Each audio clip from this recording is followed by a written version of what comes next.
Señores de grado décimo, sean de nuevo bienvenidos a este espacio de formación virtual para su clase de educación en ética, religión, valores y misceláneos. Espero hayan disfrutado de la película del nombre de la rosa, que hayan respondido las preguntas que dejamos planteadas y vayamos construyendo una idea de qué es eso que queremos extractar en este ejercicio de vincular la teoría desde eso de los sistemas espirituales con el cine. Para esta semana vamos a revisar otra película, lo comentaré más adelante, y la intención es que posterior a esto, después del periodo de Semana Santa, podamos encontrarnos en una clase virtual a través de la plataforma Zoom para ir revisando algunos de los conceptos y de los hallazgos que ustedes han hecho a través de este ejercicio. Bien, vamos a retomar el tema que veníamos trabajando, que era como esas caracterizaciones o esos 3 puntos del hombre frente a la creencia, frente a la fe.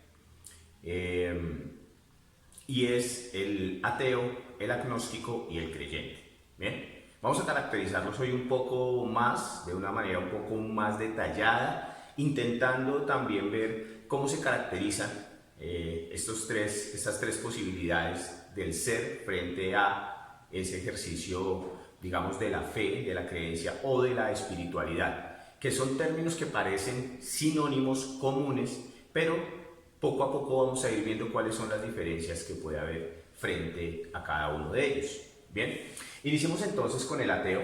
Decíamos que ateo es un no creyente, aquel que, digamos, no profesa ningún tipo de religión. De alguna u otra manera niega esa religión. Muchos podrán pensar, digamos, que la negación es un tipo de afirmación y eso también, digamos, tendríamos que discutirlo, ¿no? Es decir, negar un objeto de fe implica de alguna u otra manera una creencia en ese objeto de fe. Sería interesante, digamos, empezar a mirar de una forma más conceptual cómo se estructura ese tipo de proposición. Por otro lado, entonces vamos a la definición más básica. Dice ateos, a, negación, Dios, teos, es una palabra compuesta que viene del griego que tiene que ver con eso. Y Grecia va a ser supremamente importante. Creo yo que en filosofía deben estar abordando algo sobre lo que vamos a tratar inmediatamente acá, que es el pensamiento mítico. Es decir, el hombre, en su afán de respuestas frente a su existencia y a su relación con la naturaleza, crea una suerte de pensamiento que responde a todas esas preguntas que no puede solucionar. Y aparece entonces la presencia de los dioses. Nosotros podemos escarbar, digamos, en Occidente, a los romanos, a los griegos, ¿cierto? Pero antes de eso, las civilizaciones, sobre todo africanas y de las antiguas civilizaciones, como los sumerios o los egipcios, se habían planteado también esto de los dioses como respuesta a. Si miramos nuestras comunidades ancestrales, ¿cierto? Los muiscas, por ejemplo, también tenían un sistema de creencias que apuntaba a cómo los dioses eran responsables de lo que ocurría dentro de los fenómenos naturales. Digamos, ahí hay un ejercicio bien interesante porque, digamos, uno parte de la idea de que Dios es una creación hecha por el hombre para responder esas respuestas, para responder a esas preguntas que no ha podido contestar de una forma racional. El pensamiento mítico, ¿cierto?, va a estar en contraposición con el mundo físico. Con el mundo físico como explicación se buscan otro tipo de elaboraciones y ahí en ese ejercicio va a nacer, por ejemplo, la filosofía. El abandono de ese pensamiento mítico implica que el hombre empieza a hacer un proceso racional y a buscar el conocimiento. Muy seguramente en filosofía deben estar viendo presocráticos, deben estar viendo cómo los filósofos se dedicaron a buscar el arjé. El arjé como una suerte de sustancia que pudiese explicar ciertos fenómenos naturales, ciertos fenómenos que tuvieran que ver con su relación frente a ese mundo sensible, ¿cierto? A ese mundo físico en el cual se encuentra. Eso es supremamente importante. Es decir, dejar a los dioses de lado, abandonar esa presencia o esa voluntad de los dioses que organiza la vida de los hombres y empezar a concebir un mundo desde las ideas del hombre en reflexión con el mundo físico y natural en el cual vive. Implica esto entonces que hay una experiencia que es la razón. ¿Cómo explicar el mundo a través de la razón y no desde la lógica de los dioses? Esa ruptura, digamos, va a ser muy importante porque empieza a plantearnos una cantidad de posibilidades frente a cómo comprendemos el mundo. Y pasa algo, y es, si uno se pusiera a escudriñar esta lógica, pues el primero que aparece es Arquímedes. A Arquímedes lo vamos a ubicar en el 287 al 212 antes de Cristo. Uno podría decir Arquímedes fue el primer ateo. De alguna u otra manera sí, porque niega a sus dioses griegos, ¿sí? Dioses en plural, ¿cierto? Y empieza a buscar respuestas en la naturaleza humana y la razón. Contemporáneamente vamos a hablar de un ateísmo moderno que, digamos, lo vamos a situar en Darwin, el biólogo que a través de su estudio de la evolución de las especies, de alguna u otra manera va a generar un rechazo o una contradicción a lo que consideramos nosotros como fundamento de Dios en nosotros, que es la creación. ¿Bien? Entonces, si recordamos, por ejemplo, la Biblia dice, el hombre fue hecho a imagen y semejanza. Entonces, hay un ejercicio de creación. Darwin va a demostrar a través de sus postulados y de su teoría que el hombre es resultado de un proceso evolutivo. Y va a haber un choque histórico bien interesante entre esas dos polaridades de la creencia y de la ciencia que representa el ateísmo. Aunque hay que decir que hay científicos que son creyentes, ¿cierto? Y hay otros que no. Y aquí coloqué este nombre que es supremamente importante para la segunda película que vamos a ver, que es Sagan, Carl Sagan, también científico, escritor. De hecho, la película que vamos a ver esta semana, la película de la semana, se realiza a partir de un texto de él. Y tiene precisamente una reflexión desde el mundo de la ciencia sobre la creencia. Por eso es una película que, digamos, puede respondernos una cantidad de interrogantes frente a este tema. Pasemos al otro lado. Aún no nos vamos a centrar en el agnóstico. Pasamos del ateo, del no creyente, al creyente. Aquí hay algo importantísimo, y es que profesa una fe, pero no es exclusivo de la religión. Es decir, usted podría ser creyente en el tarot, usted podría ser creyente en el chupacabras, ¿sí? Es decir, ahí hay un acto de fe, ser un hombre o una mujer de fe en función de. Lo que pasa es que casi siempre ubicamos al creyente con una religión, pero no es exclusivo de un sistema religioso o de una práctica religiosa, mejor. ¿Bien? Aquí entonces hay una secuencia de palabras que organicé de la siguiente manera con unos conectores. El fundamento del creyente es la fe, ¿cierto? Que se expresa por medio de una religión, la mayoría de las veces. Y esa religión asume una doctrina social. Esto ya lo habíamos planteado anteriormente cuando veíamos cómo Moisés lo que hace con el pueblo que está errante en el desierto es darle una doctrina social y fortalecer, digamos, los valores que van a permitir una sana convivencia. En ese sentido, la religión asume una doctrina social que es aceptada por quienes participan como creyentes, y lo que se adoptan son unos valores y unos dogmas. Es decir, cuando hablamos de unos valores, hablamos de un modo de ser específico, de un modelamiento del sujeto a partir de esa creencia.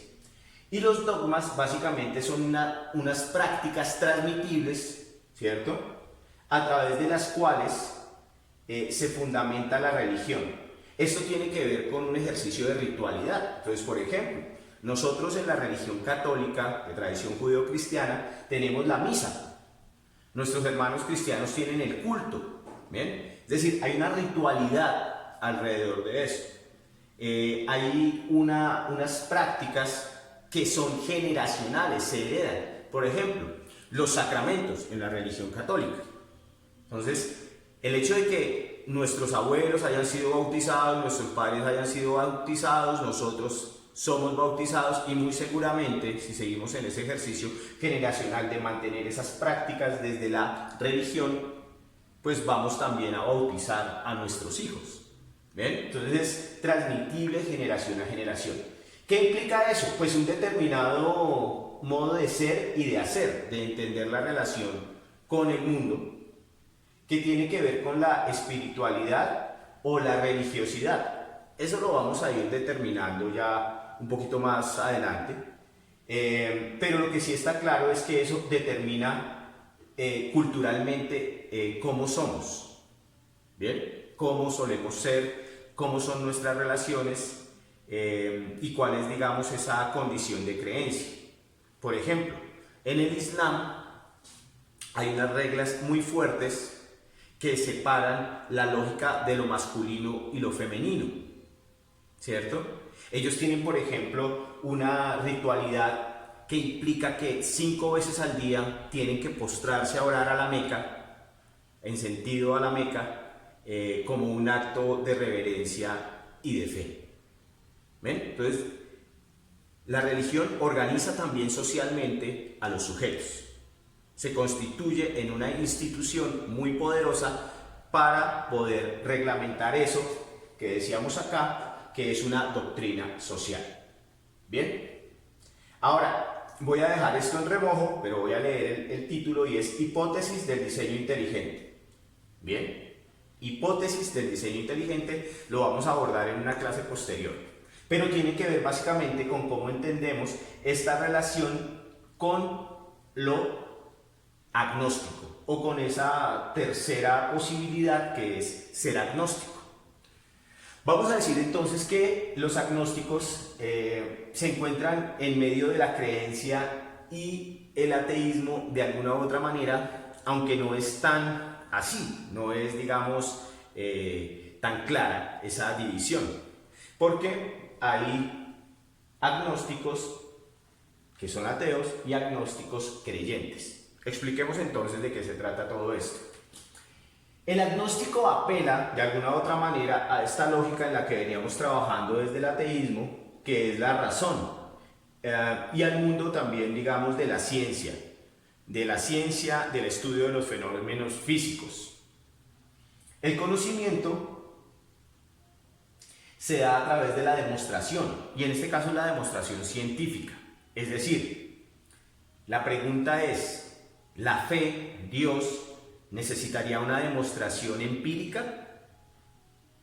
¿O basta con la creencia para que sea real para nosotros? Ese es el fundamento, digamos, de pensarse en términos del agnóstico. ¿Bien? Ahora, uno podría ser agnóstico frente a cosas como la teoría de cuerdas o los agujeros negros que están en proceso de ser demostrados. Digamos, yo podría creer en la teoría de cuerdas cuando se demuestre y podría creer, por ejemplo, en las 11 dimensiones que se plantean a partir de ahí, si se demuestra científicamente. Pero mientras sea una teoría y no esté 100% demostrada, pues me declaro yo agnóstico frente a. ¿Ven? Entonces, pensemos por ejemplo en eso. Coloqué aquí una doble flecha y un personaje que es Santo Tomás. Santo Tomás era uno de los discípulos de Jesús. Después de que Jesús es puesto en la cruz y muere, resucita y se presenta a sus discípulos. Tomás, cuenta el buen libro, no se encontraba presente. Entonces le cuentan que el Señor fue a visitarlos y Tomás expresa algo que es muy importante, digamos, dentro de esta lógica de lo agnóstico, y es: yo no lo he visto, yo espero que Él venga para poder poner mi dedo en la llaga de su mano y hundir mi mano en su costado, para poder creer. Y así ocurre. Jesús los visita en una segunda oportunidad y ahí está Tomás y Jesús le dice, ven, mete el dedo en la llaga, mete tu mano en el costado. Y entonces Tomás tiene una revelación y dice, sí, Señor, creo. Y la respuesta de Jesús es bien interesante, le dice, Tomás, tú crees porque has visto. Dichosos, pilas a la bienaventuranza, dichosos aquellos que creen sin haber visto. Es decir, ahí hay un salto a la fe. Creer sin ver. Es simbólico, claro, como todo el lenguaje del buen libro, pero expresa, digamos, esta conciencia que se debe tener como creyente. Porque antes de eso, Santo Tomás era un hombre agnóstico. Era un hombre que necesitaba una demostración empírica, una demostración del mundo físico para poder creer. Bien, vamos en esa lógica entonces y decimos que la existencia de Dios o de los dioses, lo voy a poner en plural, porque es, digamos, recuerden que aquí no estamos juzgando ni teniendo un señalamiento sobre alguna religión o sistema espiritual, no, simplemente estamos haciendo un ejercicio de análisis de lo que implica la religión y los sistemas espirituales.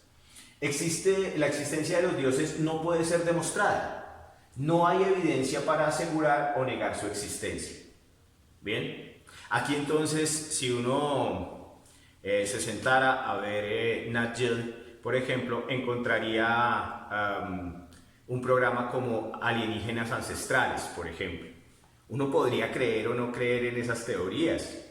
Y siempre se plantean una cantidad de preguntas. La lógica del programa es muy divertida, digamos, porque muestra como si estuviera asegurando que fuera verdad, pero al final plantea unas preguntas que de alguna u otra manera contradicen todo lo que ha hecho el programa, mostrando una, digamos, supuesta teoría sobre cómo somos un producto de una evolución alienígena y que los antiguos astronautas estuvieron en las civilizaciones históricamente consolidadas como los sumerios o como los egipcios y todo este tipo de cosas. ¿Ven? Entonces, ahí hay toda una lógica de alguna u otra manera de creencia no demostrada.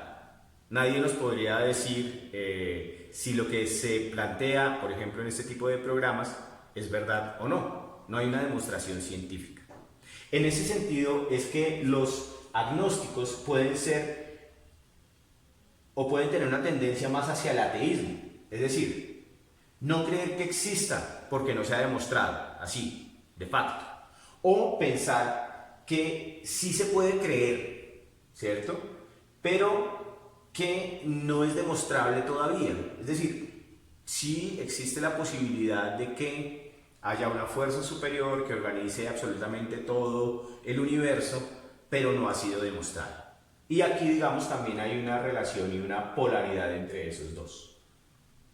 Históricamente, y esto, digamos, algunas veces ha sido un tema mucho más fuerte y determinante socialmente, se ha planteado como un choque o una división entre la ciencia y la fe, que, digamos, si uno mira a Darwin y todo este recorrido, digamos, de los científicos que han de alguna u otra manera planteado un método, ese método científico demostrable a través de una hipótesis, de un desarrollo, de un trabajo de estudio y demás, ¿cierto? Frente a la creencia.